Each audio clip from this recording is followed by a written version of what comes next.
Hi, I hope you'll enjoy the episode you're about to listen to, but you should know that this podcast would not be possible without the generous support of some of our listeners who contribute either through Patreon or directly on our Buzzsprout website. I'd like to thank Brian Heyer, Brandon and Sarah Gierach, Steve Zank, Scott Henrich, Deborah Hilger, Mikhail Legner, Abigail and Noah Broyles, and Rosa. Thank you.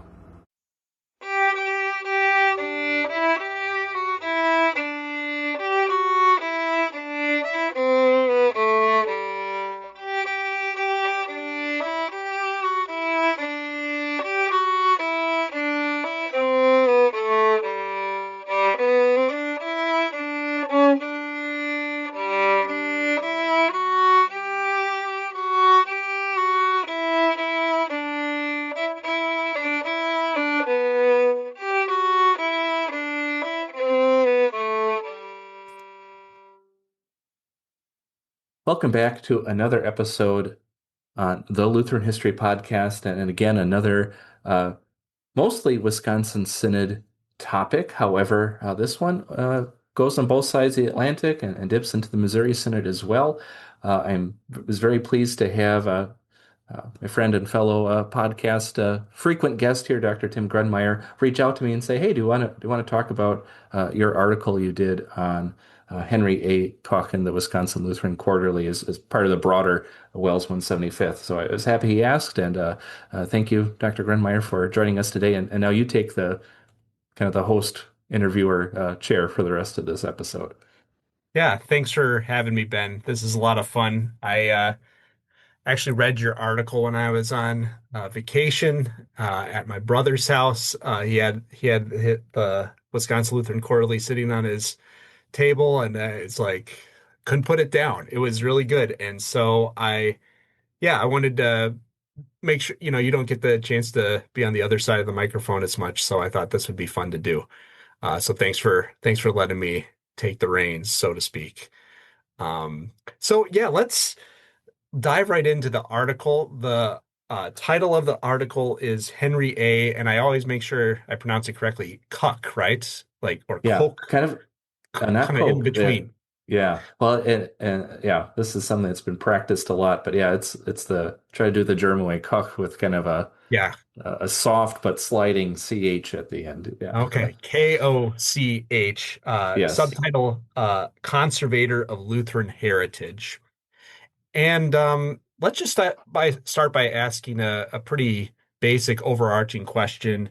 Who was Henry Koch, and There you go. why was he important in the history of American Lutheranism?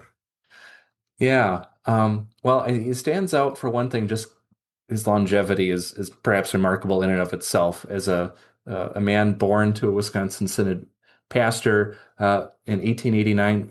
The Synod wasn't even 40 years old yet when he was born. Yet he lived to be 95 in 1984, where many of our audience members were alive when he passed away at the age of 95. So just the fact that he lived that long and he didn't retire until yeah, he was, yeah, how old was he? He would have been 80. Yeah, he was 80 when he retired.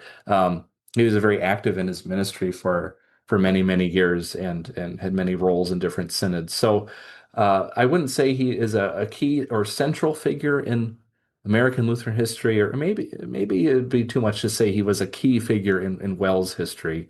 But he certainly had a prominent role as far as what he was able to observe and speak to. So he was trained at Wauwatosa Seminary, graduated in 1912. Among his classmates are some rather interesting characters as well, some who end up more in the Protestant controversy, others who are or close classmates, leaders and professors in the Synod. But he goes over to Germany for about 25 years, gets his PhD. Uh, Unusual, but not unheard of for Wells pastors to do. Serves in the Saxon Free Church until 1936 with the rise of Nazism. Uh, Serves at Concordia Bronxville in the Missouri Synod for just about 4 years, and comes back to Wisconsin for almost 30 years of parish ministry. But as he's going through life and ministry, there are a lot of geopolitical changes going on that affects things. and a lot of big changes in American Lutheranism that he observes, but also is a more active participant in as well. So hopefully that's a broad No, enough that's framework. yeah, that's great. You wrote in your article that he provides insights into the sweeping changes that took place in 20th century Lutheranism and the impact of these changes on the Wisconsin Synod. I think that's like a perfect summary of why, I mean, this made this article so fascinating because it's just the experiences in his life and just how he's at these kind of crucial junctures in and not only American Lutheranism. I mean, he has a front row seat to the rise of Nazism in Yeah. Germany. I mean, so there's so much going on here. So I'd kind of like to, if it's okay, discuss his life in a couple different stages.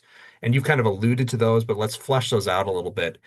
Let's start by talking about his education, right? Both in the United States and in Germany. I mean, you mentioned a little bit about that, but what was the situation like in the Wisconsin Synod during his education? Why does he choose to go on to graduate education in Germany? Can you give us some insight into that period of his life? Yeah. Well, I think it would be amiss of me not to even mention being confirmed by his father in Randolph, Wisconsin, because he notes the anniversary of his confirmation multiple times in his personal diary, one of the diaries I used as a source here. And to me, that kind of struck a chord with me as well, because I think even as a pastor now, how many times do I think or act or do something in a way that reflects something instilled to me as a confirmand in seventh and eighth grade, and I think that was true for him as well. But he was educated by his father, who was a Wells pastor, but also a teacher at their school, especially when they moved to Trinity in Caledonia, Wisconsin, kind of in the broader suburbs of the Milwaukee area, southwest of Milwaukee. But he goes to the Milwaukee Lutheran High School, which I believe occupied the former Milwaukee Seminary building on Vine Street. That's where he was educated for high school. Then he went to Northwestern College in Watertown.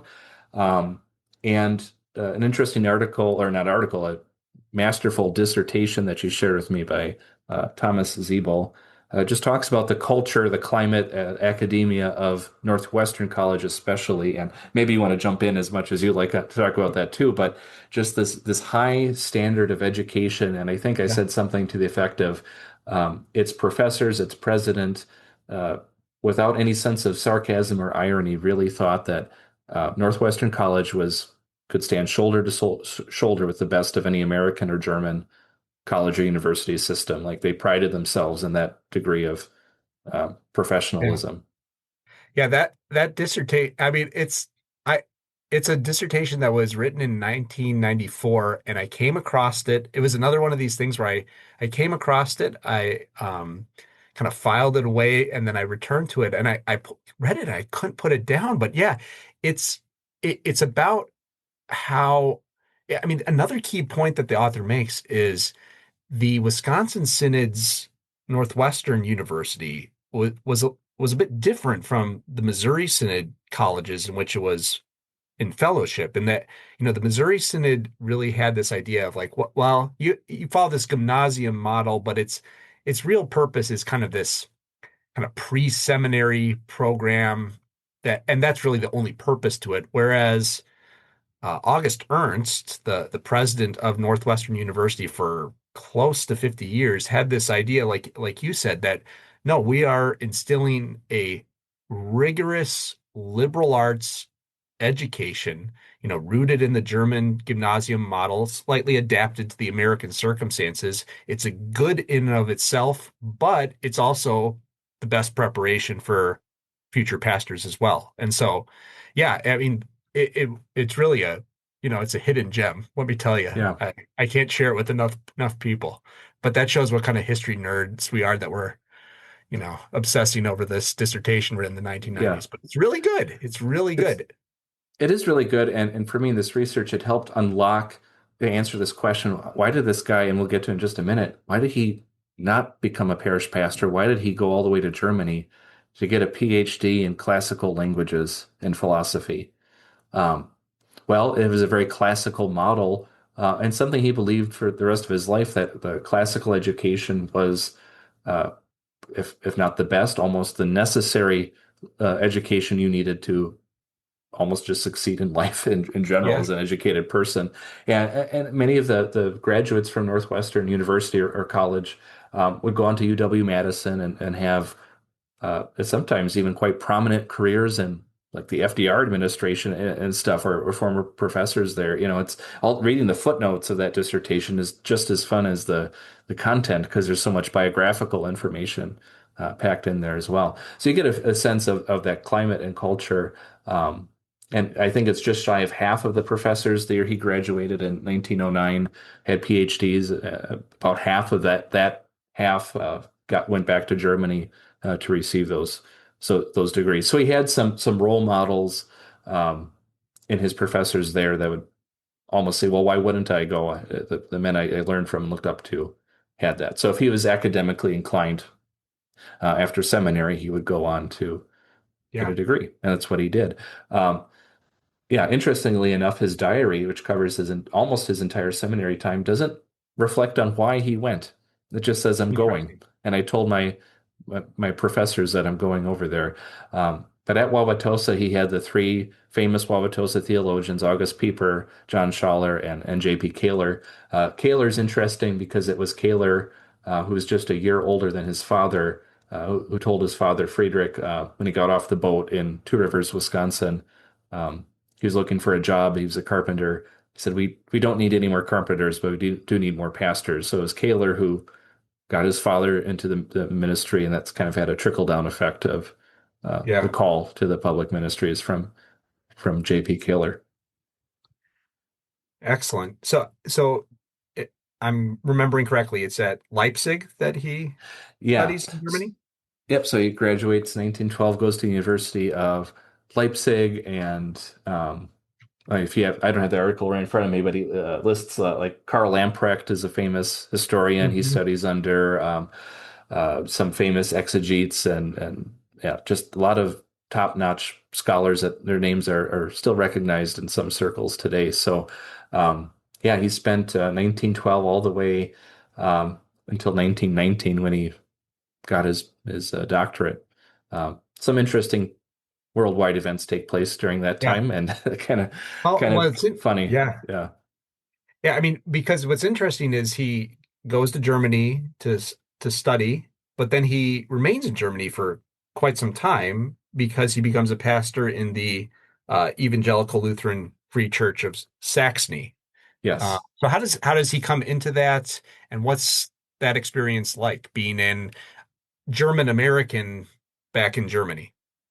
Yeah. So we talk about changes and transitions in the 20th century that he experienced. Well, he left the Milwaukee area, kind of the high watermark of the German American experience, right? Um, you can speak German pretty much anywhere you go, at least in the most areas in Wisconsin where there are WELS churches, and Milwaukee. There's plenty of German culture, and you're very much accepted as a German American. That all suddenly changes with World War I, of course, right? But he leaves that.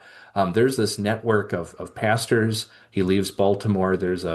I think the Synodical Conference or the Missouri Synod has a pastor who serves immigrants coming. He tries to intercept them, but he kind of takes the immigrant route backwards. So he stops at all these pastor stations.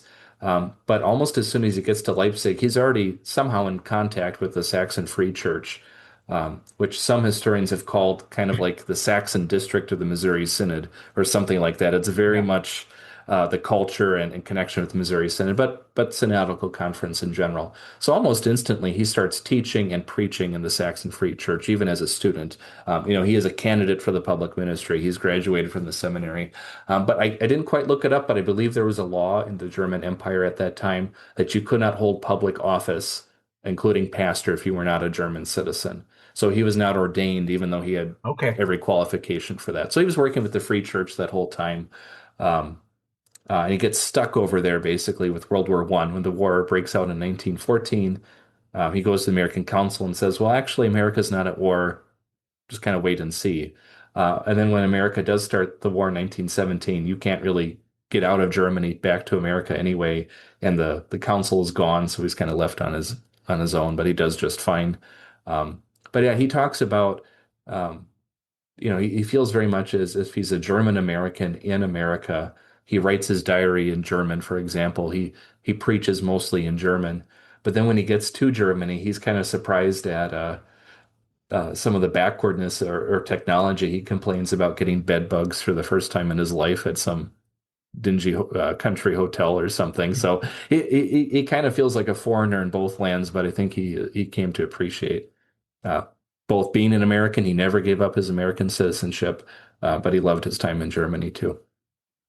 Yeah, and so he remains in Germany for quite some time. I mean, Yeah, up until the 1930s when a few things happened in Germany. yeah. Uh A few things and and happen.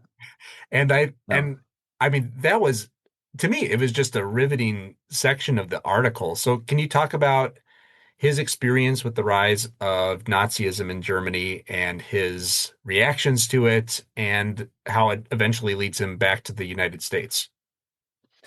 Yeah. So just to move him around geographically, he spends his dissertation student time mostly in Leipzig, but in 1921, I believe is the year he is finally ordained in the Saxon Free Church in Berlin. Uh, has a very fruitful ministry in those years and start building new churches. He marries a German American woman, and they start a family with three kids out there. But then 1933, that's when the Nazis officially come to power. They're voted in, but then they start kind of seizing power more coercively, to put it mildly.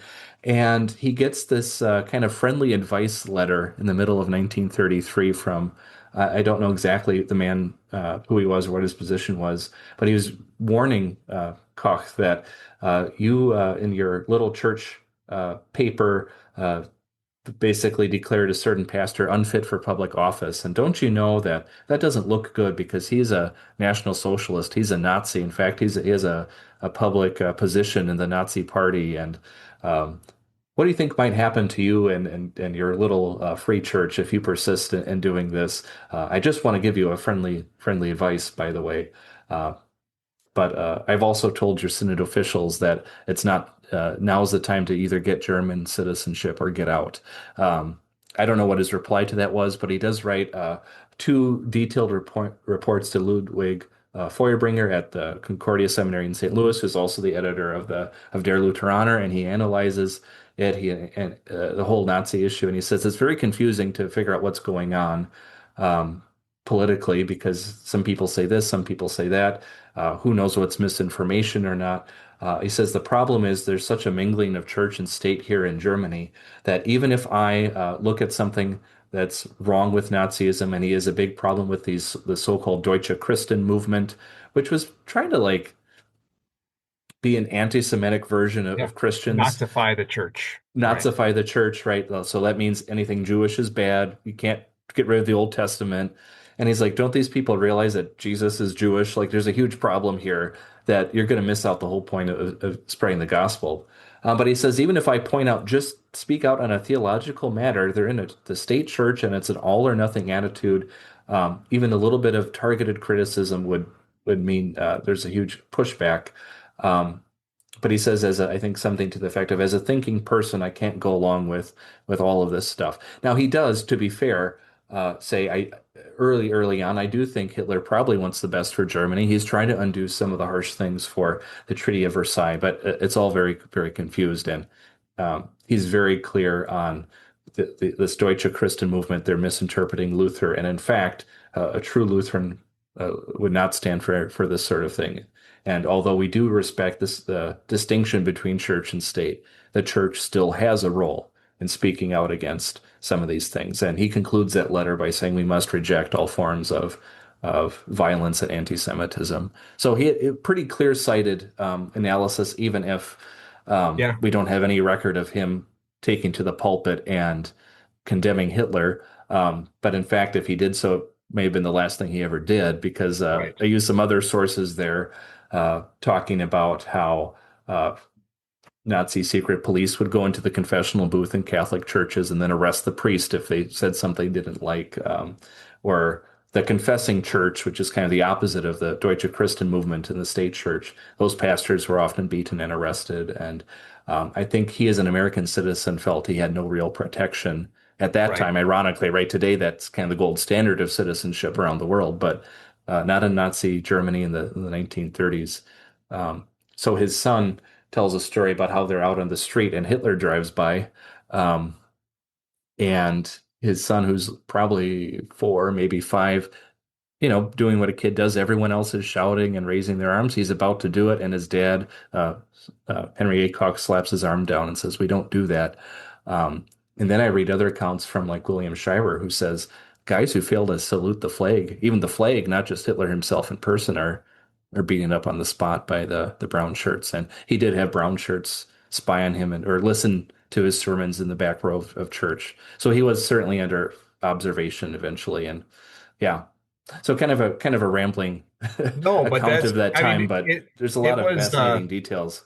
it is. And in many ways, now correct me if I'm wrong, but it seemed to me that, the decision to return to the United States, despite the evils of the Nazi regime, I mean, he didn't want to, if you will, abandon his congregation, but it Right. seemed as if it was more for his family, his son Yeah. might have recruited into the Hitler Youth, Legally would have had to join the Hitler right. Youth. There was no way out of it. And I think it was kind of maybe that was the straw that broke the back, but it was just mounting tensions Yeah, of this is not sustainable. And I think he as an individual, he went through World War One, he went through the German Revolution. There was gunfire in the streets on his way to his dissertation exam. yeah, Just he put up with that and the starvation of the 20s and the war, First World War.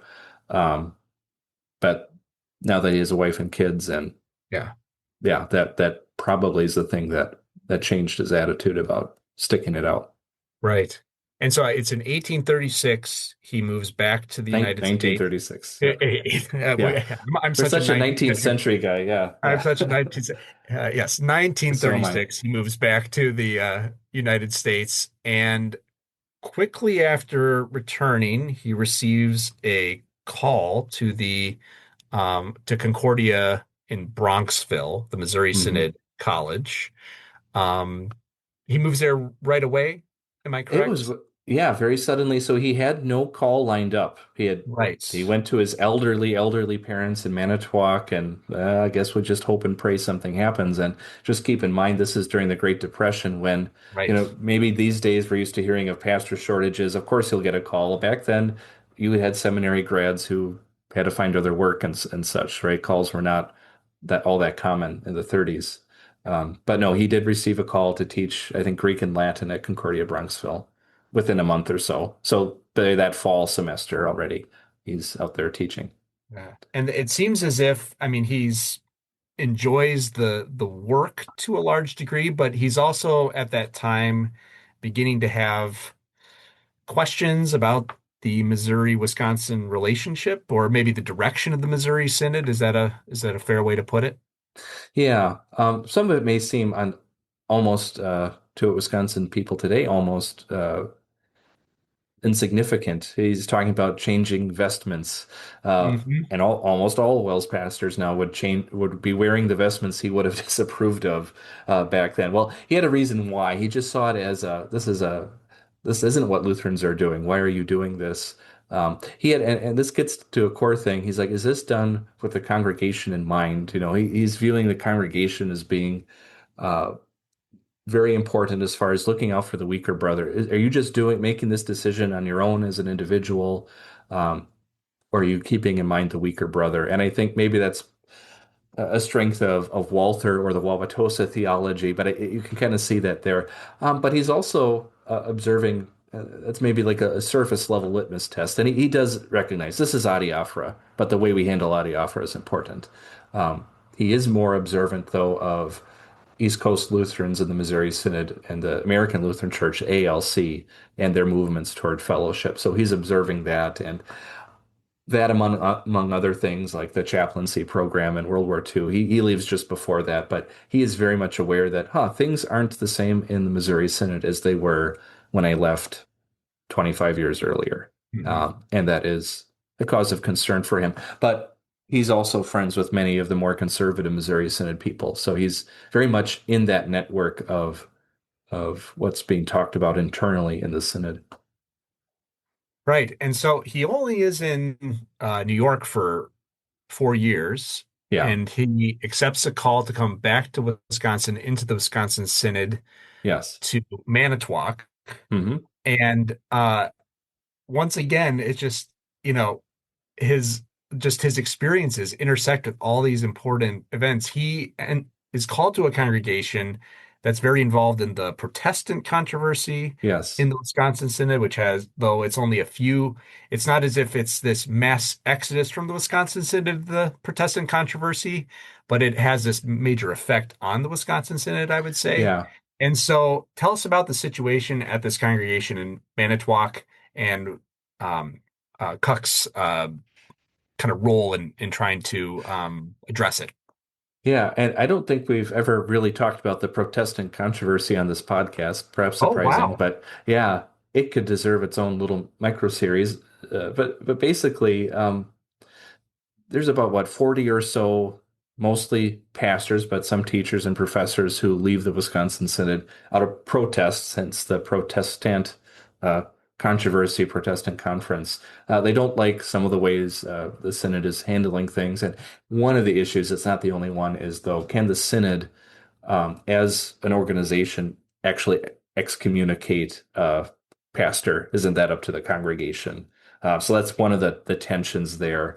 Um, Whatever the reason why there might be cause for it, if the congregation doesn't approve, is that something that's allowed? Well, in Manitowoc, you have an interesting case. Manitowoc is one of the earliest locations the Wisconsin Synod ever established itself, all the way back in the 1850s. There's a network of congregations that kind of spreads out from there. There's probably at the high water mark at least 15 WELS congregations in the county and the surrounding Hmm. area besides. Well, the mother church in Manitowoc is First German, and they started saying, well, you know what, instead of being the one and only church in Manitowoc, let's have some daughter congregations. So their first mission congregation on the north side was going to be Emmanuel Lutheran Church. But their pastor, Theophil Utzman, was not one of the first Protestants, but he sympathized with a lot of the Protestants. And um, basically, long story short, he was going to be removed from the clerical roster of the Wisconsin Synod, saying, "You're not a WELS pastor anymore." And the congregation kind of took his side, and they asked, "Well, can we as a congregation still be WELS, but keep him?" And the answer was no. That's inconsistent. So they left the synod. Well, what happened was you got some who joined the Protestant conference, I guess, with the pastor, but you had some people who didn't like the Protestants at all. But they also didn't like the Wisconsin Synod either for their perception and how they handled it. So they started to join a separate Missouri Synod congregation. Well, there was this rump group that was still more or less loyal to the Wisconsin Synod, and they were the ones who called Koch out of Bronxville. So you kind of have three congregations split out of one. And on the original call document, it says he's not called by Grace Lutheran Church, as that congregation is known today. The official name of the congregation was Emmanuel Evangelical Lutheran Church of the Wisconsin Synod. The name of the church had Wisconsin Synod, not just Yeah. under it, but in it, to say we're the real ones. So yeah, he's called into that. I think there's many in fact, it's the thickest part of his letter collection are letters about this call. And one of them says, "You're called to bring order out of the chaos that is this congregation." So they needed a kind of a firm, steady hand. And since he had some family connections in Manitowoc, his elderly parents had just passed away there, and he had visited there often. He was at least known to some people there, and they trusted him. But again, there he only stayed, I think, about 4 years until that congregation built a church and was able to be self-supporting. It was a mission congregation when he got there. Yeah. And so, and then after that period of his life, then he accepts a call to another church, this time in Morrison, Wisconsin, Hmm. which, forgive me and my poor Wisconsin geography. What's It's a not city? widely known. It's southeast, I think, of Green Bay, kind of halfway Okay. between Green Bay and Manitowoc, closer to Green Bay. Okay. Yeah. Yeah. And so that position he stays in for the rest of his ministry, correct? Yeah. I think Um, 25 years or something like okay. that. Yeah. So the bulk And of his so ministry. right. And so there's not a lot about his pastoral work in Morrison in your article. Where you kind of No. shift to next is talking about the different synodical roles, you might say, that he has for the remainder of his ministry. And so maybe we can talk a little bit about those. He's very involved in the Gemeinde-Blatt, which is Yeah. still the German language publication of the Wisconsin Synod, which is still in print. He's involved in some other things, and I guess what just jumped out to me in that's these sections is his take, if you will, on the growing rift between the Missouri and Wisconsin Synod. Because correct me if I'm wrong, but it seemed to me that he's someone who quite early on detected a, a wrong direction with the in the Missouri Synod, but he's Yeah. also ends up being one of the most hesitant to break fellowship with the Missouri Synod. Is that a I fair I think summation? that's a fair summary. Yeah. A good thesis statement even. There you go.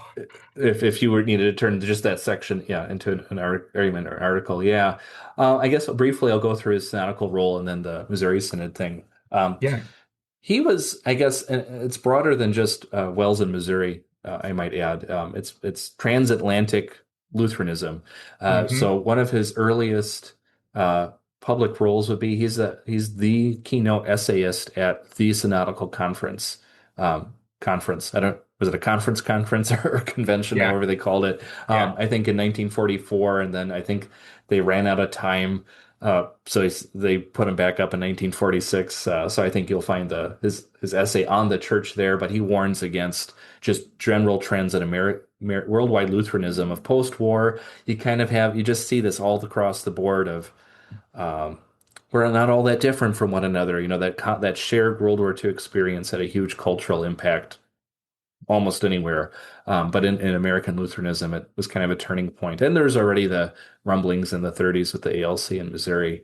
So yeah, he was a frequent representative of the Wisconsin Synod at the Synodical Conference. Several times he was there, including the keynote essay. He wrote, I wouldn't say a ton to the Quartalschrift, known today as the Wisconsin Lutheran Quarterly, but he does have articles in there. I think in the same year, not the same issue, he writes one in early 40s, one in German, one in English, talking about he says, beware in Latin. Now he wrote, beware of the beginnings, right? Or one of them is titled Dangerous, Eventually Fatal Steps. So there's this really dire warning of we're looking at some slipping away from our confessional foundation of adherence to God's word and the scriptures as the highest authority, holding on to the Lutheran confessions. And he would probably add in third place the faith of our fathers within the synodical conference. And there's some more private letters where he says, I protest moving away from these relied upon standards and traditions. So Walther and Haneke are the two prominent names he would invoke to say we need to be walking in their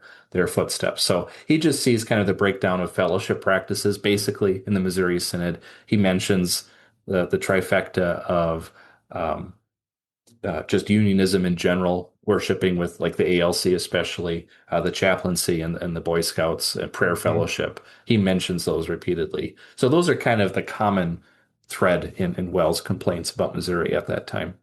Um, but yeah, I guess the other synod thing he should be known for is he was the final. There was a board of editors, but he was kind of the guy who kept the Gemeinde-Blatt, that German paper, going from the 40s at least up to his retirement in the 60s. And that was the first synod's publication. So I forgot the number. Maybe you have that in front of you. I Yeah. don't want to make you look it up, but 104 years? Is that what you were going yeah, for? oh yeah, the 104 years for the Gemeinde-Blatt. But yeah, it was like he wrote like almost 500 of the opening devotions for it, like Hmm. 460 out of the 463 devotions during his time there. So he was a prominent writer just on that scale. And he wrote a series in the Northwestern called Footsteps of Paul that lasted for over 10 years. And so Hmm. I think when I said earlier in the article, I try to kind of combine all of the pages of his articles, and I think I got most of it, or at least from well sources, but it's well over 1,000 pages of columns. So he was a big writer, not so much in the Quartal Schrift, but the more lay-friendly publications. Yeah. Um, and he was also the chief editor of the Gausowitz Catechism. So for many of our listeners who are older than the blue Kuski version, if he had the brown catechism, he was the chief editor for that. So that meant he had uh, public recognition within the Wisconsin Synod. So as he's saying these things about the Missouri Synod, people were taking note. And he was, in general, a rather, I would say, an outspoken and a confident individual. Confident because he believed he was firmly presenting the faith of his fathers, the faith that had been taught to him uh, by the Wauwatosa Yeah. theologians and earlier generations. So he was rather unafraid to speak his mind when he was sure it was reflecting biblical principles he believed in. Right. And so that leads to, it seems to me, probably his most famous or talked about article in the Gemeinde-Blatt, his report from the 1961 convention, when the Wisconsin Synod suspended fellowship with the Missouri Synod, because given his background and some of the things he wrote before, you might have anticipated him being the one of the kind of key cheerleaders maybe of this, Yeah, but he ends up taking I think, very nuanced view on yeah, what took place and some of his potential issues with at least the procedure. Is that you want to flesh that yeah. out? Yeah, and I don't think this source what has been used in analysis. Maybe it's just, well, who's reading the Gemeinde-Blatt in 1961? Right. Well, about 1,000 people. Enough for him to be uh, confronted over it, though. It was still Right. an official publication. Um, but he basically, I think the gist of it would be he didn't at all have any reason with the why Wisconsin broke fellowship with Missouri, and he would say it would have been consistent with that for over a decade, but just kind of the how and the when. As far as the when, he had two main points, and that was um, first of all, our own members in the Wisconsin Synod don't fully appreciate what the whys yet. Our own people aren't educated enough, and they should be. This is, a fellowship thing after all. It's going to deeply affect them if it's carried out and practiced as a severance of fellowship. And the other thing about the when was on the Missouri Synod side, there were still many, if not the majority, there's still many prominent voices who were very sympathetic or in agreement with Wisconsin Synod's criticisms in general. He said we should still work with these people while they're still there, and that's something that's been said by many others who shared his view. The other part of the when is the fact that we are part of a broader fellowship and the so-called overseas brethren. So the fellow Lutherans from Germany, Hermann Sasse is probably the most famous name, and he knew him. I think I think they visited each other in person several times and such. So Hermann Sasse was another person that was consulted with this. So the third party opinions. Um, and then I guess the last thing is the how. How did it take place? And when it's talking about church unity to have a divided vote, I think it was kind of like a 2-to-1 vote majority was voted in favor of suspension of fellowship with Missouri. But he said it could have been unanimous. That would have been nice if we're trying to be united.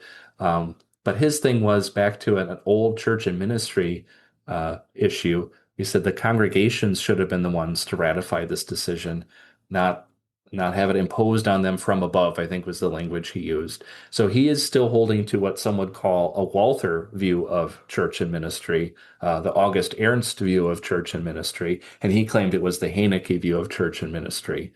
So he's just saying how this was carried out should not have been done at a sit-in convention. And that is kind of that was not ever resolved. There's Mhm. kind of agree to disagree. I won't write about it publicly anymore. He was somewhat close to retirement anyway, but That was the main thing, was how it was carried out. Yeah. Yeah, and you can see how his own experiences in some ways I think shaped that view. I mean, given his time in Germany, you also make the point that it kind of speaks to his kind of character as a, I don't know if you use this word, this phrase exactly, kind of an independent thinker, to some degree. Yeah. Uh, and almost kind of a, I think I should find the quote here, something kind of like was a kind of Wisconsin Synod type from kind of almost a bygone era to some Yeah. degree. That was some of the, if not critical, yeah, analysis of him, during his lifetime and his later years was, yeah, but it's not just him, but yeah, uh, those 19 teens pastors and the Wauwatosa graduates were staunch individualists or something like Right. that. Kind of trained to think for themselves, go to scripture and don't just toe the line of what someone's telling you what to do. And I wonder how much of that is kind of a theological phase in Wells, or is that just what every young man in the 19 teens, Yeah. is that like a Right. Teddy Roosevelt sort of thing? Yeah. I maybe reading too much into it, but yeah, where's the line between theology and generational values? But I mean, again, I think it speaks to, I think this is just one of the fascinating things about the article. It kind of reminds readers that it's not as if this was a unanimous decision in 1961. I mean, it wasn't even unanimous at the Synod convention, but what are, and not just your past average pastors in the Wisconsin Synod thinking at the time, but and this seems to be one of his concerns. What are your average lay people, who what are they going to think about this? Have they really been educated about the Hmm. issues fully, so it was another just to me fascinating section of the article.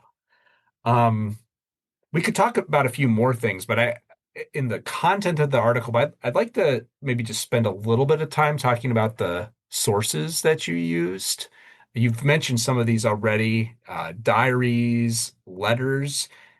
It seems as if Koch left behind a lot here, to that, like it's a treasure trove for anyone doing research on him. Yeah, well, it's handy when his son happens to be your grandpa. So it's yeah, grandpa's the son that I interviewed for this, and so this would make him my great grandparent, right?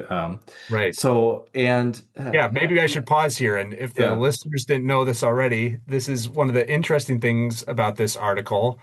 This is a figure who's being written about by it would be you're the great grandson yeah, of, and I think it's worth pausing here to note that, I mean, just as a reader of this article, I don't think you'd know just at a first reading that this was a relative of yours. Granted that, which year did he die?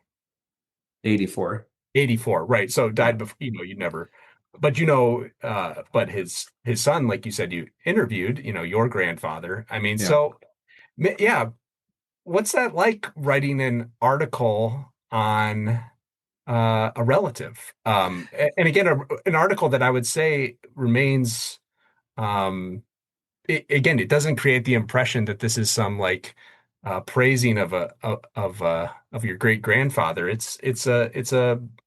I'm not always a fan of this adjective because it carries baggage, but it's a very, if you will, objective look at his life and his impact and the times in which he lived. Yeah, well, I appreciate that insight. Yeah, I think on the negative side, when you write about someone, especially when there's a living link or two, conflict of interest is kind of the word that comes out there. So Yeah. I guess I compare it to my earlier, kind of start of me getting deep into Lutheran history was with a different relative. I just was like, there's not enough written about this guy. I don't know enough to satisfy my curiosity, talking about Friedrich Wyneken. But he's so distant that I have to remind my own relatives that we're related to the guy, right? So that is really hard. And I'm not gonna, yeah, possibly, other than at the Concordia Historical Institute, get anyone to be impressed by the fact, right? Related to him. But here, yeah, it is recent. But I wanted to try to let the sources speak for themselves. And I'm always a big fan on direct quotes as much as possible, and without doing block quotes for every paragraph. But I wanted his voice to be heard, and including he kept letters from people who disagreed with him, which I think is Yeah. significant. He kept those letters. He didn't just burn anything that annoyed him or opposed him or confronted him. He kept those and he responded to them often. So I wanted to include when I had them those letters of other people too. So yeah, what the advantage is, he was a thorough scholarly type. So he documented things, he organized things, he kept things. So we have he took literally hundreds of slides and postcards. I didn't really use those too much, but if you want to get like you can easily find a dozen photos of pretty much every year of his adult life. You can really get a picture of his life and who he met. How do I know he met Herman Sassa? Well, there's a picture of them standing next to each other, Yeah. right? That's some evidence. But the most thing is two nice full boxes of letters, hundreds of letters I went through. Um, I would say about 60% of them in German. It's mostly still a German exchange, especially, of course, when he's in Germany. Um, you got little postcards from August Pieper in there, but nothing interesting in those. I thought, oh, these should be good. But yeah, so just fun stuff to dig through. And the diary from his seminary days doesn't have a huge bearing on this, but interesting nonetheless. And then on top of all those personal papers, like I said, 1,000 pages of printed works and more. So that was more than enough to analyze. So I had to leave some things out of the article. Um, I didn't really talk about his longest call in Morristown or Morgan, I should say. Not Morgan, Morrison. There, third shot. Morrison is called Zion Morrison. He was a parish pastor, and there's a lot to be said about his life there. But yeah, I had to leave that aside. Yeah, and you mentioned also in the article, and we maybe just touch on this briefly, like all of the devotional articles that he wrote for various publications, I mean, just all the things that go into a long life in ministry. I mean, Yeah, you know, again, like with so many of these figures that we've talked about on this podcast, I mean, there's so many full biographies that could be written that just have yeah, these fascinating details. But again, what I really liked about this piece, it's a great article, but how it sheds light not just on this really interesting person in Wisconsin Synod history, but also how it brings out so many of these important controversies, changes, developments in, yeah, American Lutheran history and just 20th century world history, even yeah. uh, at the same time. So I really appreciated that about the article. Is there anything more that you would like to do with um Henry A. Now I keep once I said it wrong, I keep saying it wrong. Henry Oh, A. Koch. there we So, go. is there anything more you'd like to do with this topic? Is there anything you'd like other historians to explore? Is there anything else that you'd like to say about yeah, the kind of the future of this topic?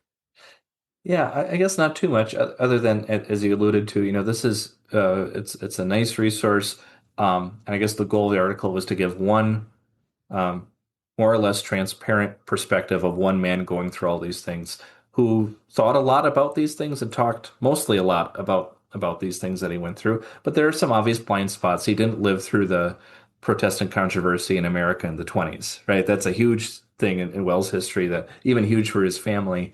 That he didn't experience personally, right? So there are some areas there where, yeah, you have to acknowledge the weaknesses of the article, and it is mostly through his point of view. But that being said, for those who are maybe interested in what is it like to know about Wauwatosa theologian, his experience as a seminary student, I did now translate and self-publish his diary all 3 years. So that that's another resource that maybe I'm not doing much with it, but it's there if people want to find it and get it. That might be interesting to others. So yeah, I think that the door is open as far as just knowing, being aware of him as a thinker, as a theologian, and at least knowing where to start if you want to hear his voice on some things as he experienced them. But other than that, I'm actually personally satisfied. I'm more of a 19th century guy anyway, but I was Talking to I one got too. yeah, so we understand each other there. But doing his biography gave me at least the first two-thirds of the 20th century, and by doing so, I feel like I've come to appreciate um, what our synod and what Lutherans experienced during that time. Yeah, excellent. Well, the article was published in the Wisconsin Lutheran Quarterly in the summer 2025 issue. If you have the opportunity to check it out, I highly recommend it. Uh, Ben, thanks for letting me step into the host chair to usurp your role for this podcast. And again, thanks for a fun conversation. Yeah, I'm very grateful that you wanted to talk about it.